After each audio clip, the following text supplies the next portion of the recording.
Well, I got invited by my friends, Elena and Garrett, to come visit them in Mexico to experience what they live out every day. Because they live over there and they're plugged into a few things, and they let me tag along. So, normally I wouldn't commit to going on a trip so far, and especially on such short notice. Too many overwhelming details to work out, areas of my life that would push me past my comfort zone, just the attitude that things don't usually work out, so I set myself up for disappointment. But I felt God was urging me to go for it. God once again showed himself faithful. He worked out both my friend Elena's and my work schedules. He even took obstacles I hadn't anticipated out of the way, like healing me from a bad cough and cold, which usually turns into something worse, and it was almost instantaneously just in time for me to be able to go, and for providing a place to have my car checked out that was open after work hours, and to name a few things that he provided for. He also provided for my fear of flying for the first time, and all that entails, TSA checks and booking flights and stuff, because my friend booked the flights, and I had her daughter to sit on my lap to keep my mind off of things. And then once we got above the clouds, there was the most beautiful view of the sun shining on what looked like to be snow mountains, and it just was so beautiful. I do try and go into things without preconceived notions, so there was a lot for me to experience in a different country. Some of the new things I encountered were the driving, lack of stopping at stop signs and stop lights. Amazingly, I think there's probably less accidents over there than over here. The everyday existence for some of these people in various parts of Mexico, the government's involvement or non-involvement, and the effects of the quality of life of the peoples over there and their response to it. I was learning how to listen more closely to the Holy Spirit because of language barriers like Dave experienced, and the knowledge that I might not be able to visit again. I was kind of prepared by my friend who mentioned that at the orphanage they don't like you to make promises to the children, like you're going to come back, because you might not, and it's very hard on them. So as it turned out, most of my help was to get to know my friends' children better and helped out with them. And I got to provide the ingredients for a meal for about 30-some people at the orphanage. I spent 932 pesos, which sounds like an awful lot, but it's not. And while I was there, God gave me an example of how to love as Christ loved us through Celeste and Dan, who run the orphanage. It's called the City of Angels. Celeste's father started it because he grew up in a government-run orphanage, and he didn't want other children to have to go through that. Celeste did not want to take over the orphanage when it was her time to, because she and her husband were living in a fairly comfortable life. But when she finally went to visit the orphanage, God got her heart, and just captured her heart with these children. They together raised some 20 some children, sometimes a few extra, I guess what you would call extra hard luck cases they'll take on, but she doesn't want to take any more than that because she spends time, she knows that the individual needs of all of the children that are there. They're family. They're not just children, they're their family. And God's providing for what they can't afford, for health care, which is very expensive over there, education and heat from mission groups and various church groups. And I saw how my friends, Elena and her family, are just loving their neighbors as themselves. They go to visit regularly, they play, they talk with them, they cook meals together with them, they encourage, and they're encouraged too. There's been times when the bottom of their van fell out because of some of the rugged roads that are over there, and while it's probably not going to pass inspection in the United States, somebody welded the pipes and stuff together with whatever they could find. God provided a mission group to help me, that came in to help out there, to help me to get more involved with the kids because of the language barrier. I was having a hard time getting to know the kids, and that group had brought an interpreter, so I was able to do some crafts and play card games. One young man named Jose was quite the card shark. And the only reason I could play the matching game is because I do know some numbers and letters in Spanish. I just enjoyed to get to know, them, and from what the interpreter was sharing, what they were saying, and to watch the kids. There's one young man named Jesus who was working with yarn, making scarves, and he had made little purses and things for, I guess you would call his brothers and sisters there. And a young man named Jorge was busy braiding the women's hair in the group that came, and he pintas mi umas, or painted my fingernails. He whipped out all of these little fingernail files and gave me my choice of colors. So, the children there seemed to be pretty content in their circumstances, and I found out that maybe it was like the morning devotions that they do where they get to talk about their thoughts about God each day. Maybe it's that they know they're loved, because Celeste and Dan, they're doing stuff with these children every day. And Celeste especially spends time with each and every child. I thought about John Wesley's mom praying for each of her children every day.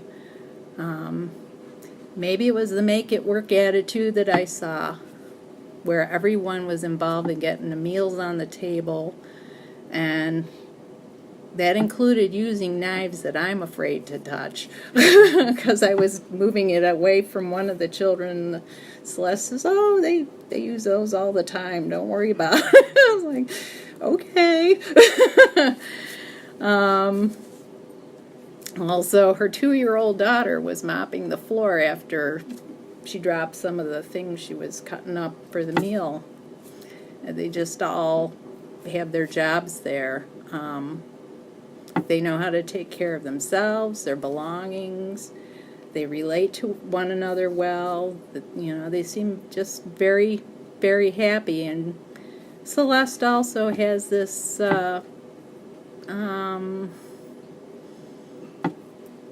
expectation of their best. She even reminded one boy who was doing a job a little sloppy that he could do a little better. It just was really neat to be a part of their family. On Sunday, while I was there, and I'll mention that it was the 2-year anniversary of my mom's passing. Supposedly it's supposed to be the hardest time,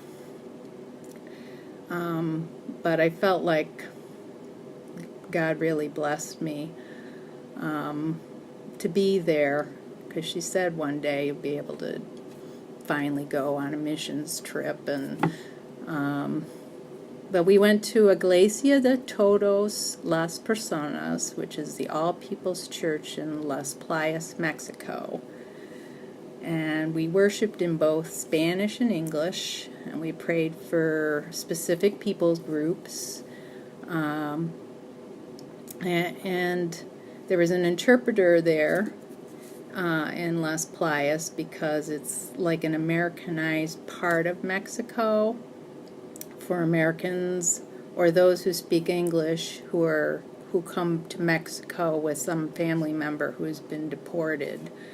So it makes them feel comfortable, and they do a lot of outreaches there. They're near the Pacific Ocean, so they have bonfires on the beach and whatnot. And as it turned out, the speaker was a missionary from Indonesia. And I had mentioned to my friend prior to this,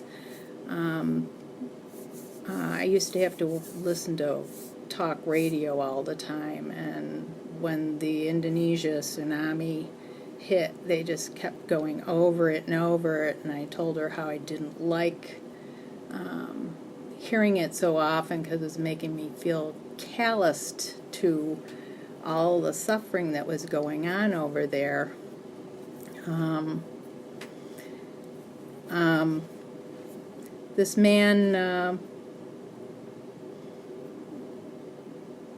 This man's message reignited my passion to reach the people in the city of Rochester, the left out people of the city of Rochester, with the message of the gospel, and to confirm the ways he wanted me to follow him, and how to do that.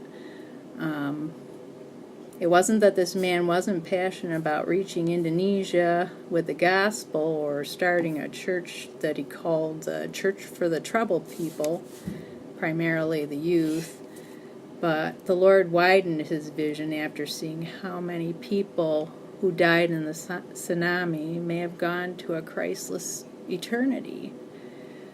So he and other leaders prayed about how to reach more people, and they came up with the 2-2-2 approach, which is 2 Timothy 2:2, which is Paul telling Timothy to teach the truths that he had taught him and discipled him with, to teach other trustworthy people who would be able to pass those things on to others. So they discipled their troubled people church groups by studying Jesus' example in the Gospels, and then they go out all over Indonesia, modeling their lives and teachings at home, at work, and in the marketplace. And then talk about Jesus with them. Now, bear in mind the following examples. I don't remember all of the aspects of them, but two of them were, one, he was saying that to the people in the church that day, says, if you have chickens, you can do this. And he mentioned how the people they were discipling taught these people, they taught them to pray over their chickens and not feed them bad things. And then they could go into the marketplace and say, you don't want to, have chickens that eat bad things, but our chickens, they've been prayed over, and they've been touched by God. So then they got to talk about Jesus with these people in the marketplace. And I guess my favorite example was how he mentioned how prostitutes would never be able to leave their professions over there, because they'd be killed. But after becoming saved, they could do their job God's way. You ask how that is. Well, they saw the end result of this when a man came to them wanting to join their church. They asked how he became saved. The man seemed reticent to share, but they said he should share his testimony. He said that it was through a prostitute. He still seemed reticent to share any more, but when pressed, he said that when he had gone for services, the girl asked him if he was married. He said yes, and she had asked him other questions and talked the whole time about what he was doing and his need for Jesus. He accepted Christ, but asked her how she could be a prostitute and be saved. She said that she had been taught how to spend time and talk about Jesus the whole time without having to perform any sexual services. So those over her were getting their money, and she got to talk about Jesus, and they got to hear about him the whole time. So one man got saved as a result of it. After the service, a lady saw how emotional I was, because there was just so much confirmation of the things the man was saying. We should, take this message, our message home, to our families, to our workplace, to wherever we minister. And she prayed that I be protected from the enemy taking anything away from me, and at the time I didn't really understand that till I got home and was coming down off of the high of such a mountaintop experience. We went to a restaurant that run by a man named Sergio from the church. His way of loving his neighbor is to give work to girls, since in Mexico they primarily give jobs to men. And his practical way of helping these young girls is to get them education so that they can be able to work and do something better in their lives, because they don't have a lot of options there. And he and his wife even moved into a smaller home so that they could afford to do this. The Lord was just giving me mostly examples. I didn't feel like I was being used very much. But the next day in Las Playas, I was walking along the beach, and a Guatemalan jumper was on the boardwalk. A jumper is somebody who sought asylum and wants to become a citizen in Mexico. He wasn't one of the ones that's over near the border. I did see that. He mentioned how he was living on the beach, and that he was getting food and clothes and things through the churches 4 days a week, and I kind of got the drift that through his broken English and some words that I knew in Spanish, he wanted money. And I'm learning that, providing money is not necessarily, showing the love of Christ. At least I didn't feel that. And I didn't have any with me anyway. And I asked the Lord to, please help me have something to say. And I said, well, I did just give to the churches that are providing for you in the area. I said, but I can pray that, the Lord will provide much more for you. Um, um,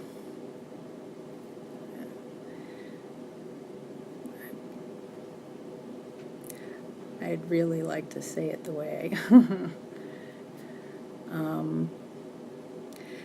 I mentioned that I didn't have the money, but that I would pray for God's best for him, which is far better than just getting his needs met. We did talk the best we could about trusting Jesus with your life, and I do think it gave him some things to think about. And when we went our separate ways, he did say that we were hermano y hermana en Cristo, or brother and sister in Christ. The next day, later that day, we went to Mariano, which is where my friends first went to Mexico for missions. It's probably the poorest part of Mexico. This is where people want to become citizens, both from within Mexico and other countries like Guatemala and Haiti, for maybe monetary reasons they can't survive, or political reasons. They're given a plot of land and enough money to build a foundation, and I had asked my friend, I said, so what do they do beyond that? They'll find ways. They'll cook meals for people, they'll sew, they'll paint, they'll do anything that they can. Some of them will make enough to buy a bicycle, maybe go to town and work in a factory.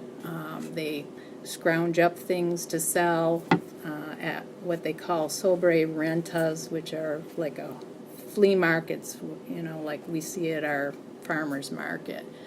And I got to see some of the factories from a view, which I'll mention in a few minutes. We did have an authentic Mexican meal from a place that they really liked when they were there, and so we got the chance to work that off. My friend and I, when they mentioned going on a hike, I'm thinking a hike, not climbing a mountain. And so I was grateful for the workouts at Planet Fitness. I guess we got up about 1,500 feet, about a little over halfway up the mountain. And I was going to chicken out because I kept looking at that mountain. I just don't like heights. But prior to the trip, I remembered how my not thinking it was going to work out caused a lot of problems for my friend, just trying to reschedule things, and I didn't want to. They were doing this to bless me, so I pushed myself past my fears and got up there, and it's just quite a view, seeing all of these mountains, the Lord's made, but like every nook and cranny filled with all of these houses, some of them fairly nice and others shacks like you might expect, and it just was amazing. My last day was at a place called Zona Red, which is a soup kitchen in a very bad part of Tijuana. It's much like the Father's Heart, in that they give a message and unlimited cups of coffee because it's cold in the winter there, or cooler. And then they're given some food afterward. It's probably a lot more transient than it is here, because a lot of deported people come and they might see some of them only once or twice. UNICEF takes care of children down the street. They brought them down, and a man acted out a story about Jesus being on the storm, and then he told them tres cosas acerca de Jesus, which is 3 things about Jesus. One, that he was the Son of God, and one, that he's love. And then my favorite, because I always hear it here, and I also heard it at the church service, is ¿Por qué no hay bajo el cielo otro nombre dado a los hombres mediante el cual podemos ser salvos? Which is, for there is no other name under heaven given to mankind by which we must be saved. I'm always hearing Pastor pray that, and and I thought about how if you could only say a few things, what would you say about God? It got me to thinking. I need to be prepared to share the hope within me. And then we broke down the children went back to UNICEF, and the women and the men went to their own groups, and they were to share stories about God affecting their lives, and they wanted me to share a story, and my mind went totally blank, which I think is the Holy Spirit, because my friend told a story about some things that she was having problems with, and she had told me about it a little more detail. But she was having a dilemma with her employer promising part-time work, only to change not only the type of work that she would be doing, but requiring that she work full-time, take it or leave it. Well, her husband had quit his full-time job so that they could spend more time with the children, expecting that they would both be doing part-time, and they were in a tight spot because they really are, surviving on what they're making over there. She prayed about it and felt the Lord said that it would be okay to take the position full-time. So after going to her union about the issues going on, she found out there was a loophole. She could work even less than the required 36 hours a week if she could find people who would take her hours. Not to mention she was going to get benefits that aren't available to part-time employees. So she told the women at the soup kitchen, she gave them something I call the God equation. She says, if you only have you and your problems, then you'll be frustrated and feel hopeless. If you add God to the variable to the equation, you have hope.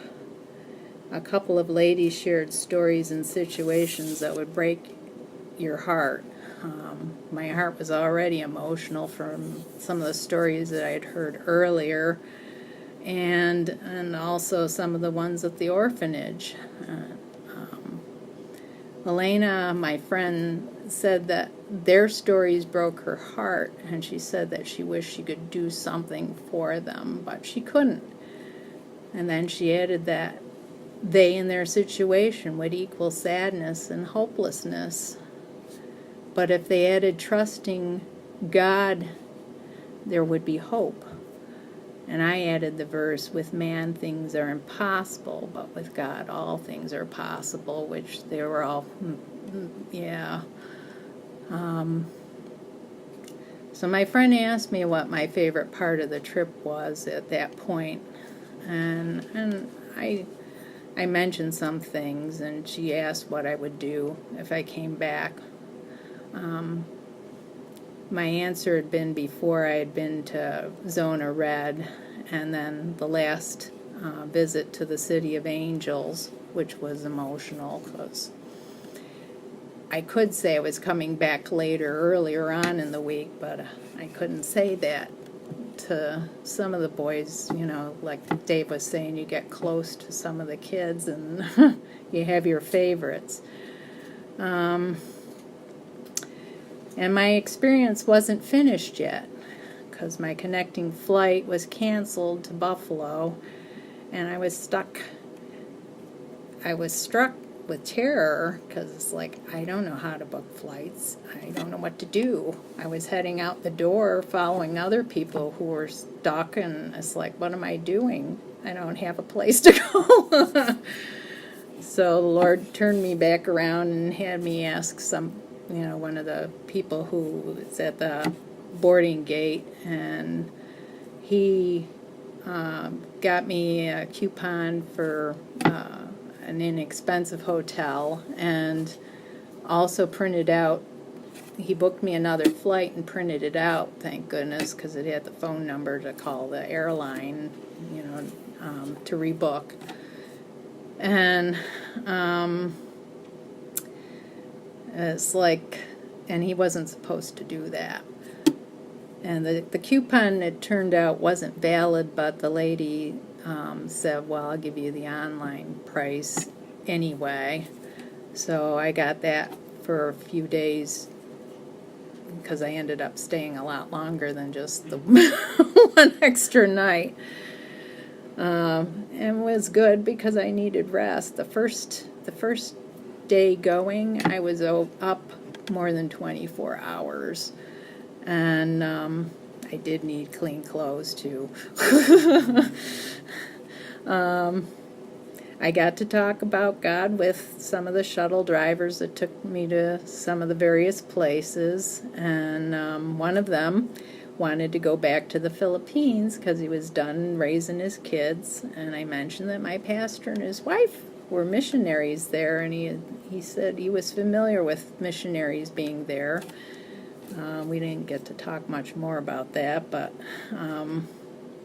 Lord showed me how to make breakfast last into lunch too, and helped me find a park nearby where I could go. I got to read. I felt led to go one day early in the morning and took some of my food with me. I felt like the Lord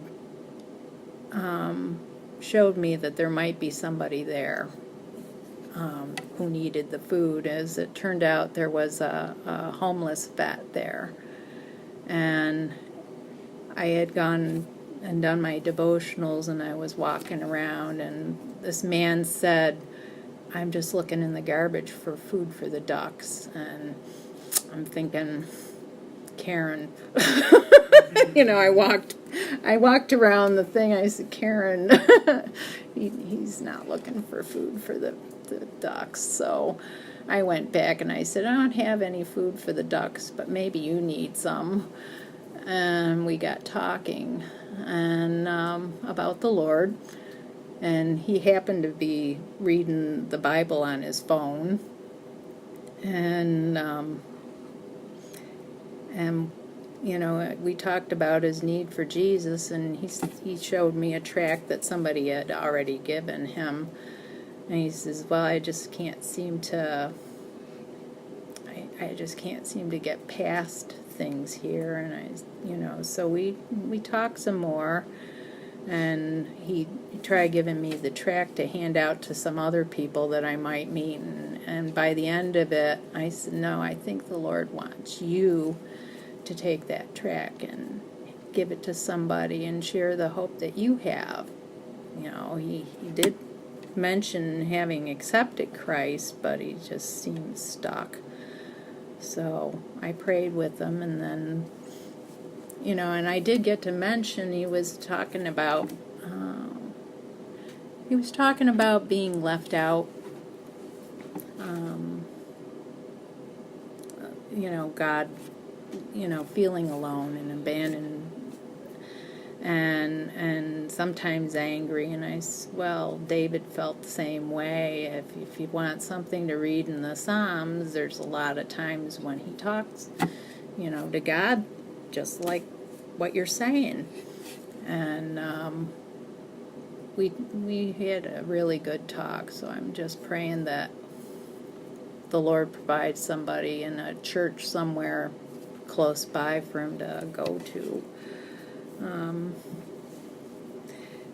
So then the Lord did something for me. on top of all of this,